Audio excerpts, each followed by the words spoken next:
नमस्कार दोस्तों। सास और बहू का रिश्ता एक ऐसा संबंध है जिसमें ममता, संघर्ष, नोक-झोंक, अपनापन और सम्मान सब कुछ शामिल है, लेकिन फिर भी इसे केवल टकराव और मतभेदों का संबंध माना जाता है। एक बेटी जब बहू बनकर आपके घर आती है, तो एक सास होने के नाते आप कोशिश करती हैं कि उसे वो प्यार दें जो उसे अपने घर अपनी माँ से मिलता था। शुरुआत में जब आप बहू को घर के रहन-सहन में ढलने में मदद करती हैं, तो आप दोनों के बीच ममता और अपनापन विकसित होने लगता है। सास धीरे-धीरे बहू को अपनी बेटी की तरह मानने लगती है और बहू भी सास को माँ के समान समझने लगती है।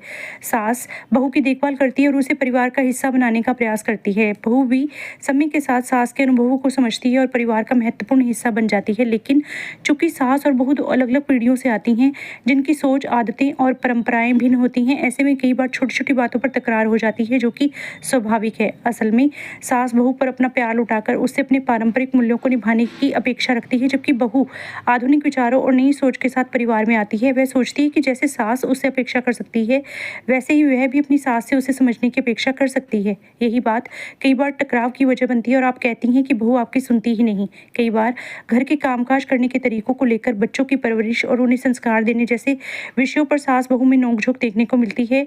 हालांकि यह नोक-झोंक भी रिश्ते का एक अहम हिस्सा है जो दोनों के बीच संवाद को बनाए रखता है, लेकिन ध्यान रखना होता है कि इस रिश्ते में सामंजस्य और आपसी समझ भी बनी रहे। इसके लिए सम्मान सबसे जरूरी तत्व है। सास को चाहिए कि वह बहू को अपनी सोच और परंपराओं के अनुरूप ढालने के बजाय उसकी स्वतंत्रता और विचारों को समझे। बहू को भी सास के अनुभव और उम्र का सम्मान करना चाहिए और उनकी भावनाओं को समझने का प्रयास करना चाहिए। तभी बहू आपकी बेटी और आप उसकी माँ बन पाएंगी। थोड़ा आप सुने, थोड़ा बहू भी सुन ले, तो घर स्वर्ग बन जाएगा। यदि आपको मेरी यह वीडियो पसंद आए तो कृपया लाइक, शेयर और सब्सक्राइब करें। धन्यवाद। जय जय श्री राधे श्याम।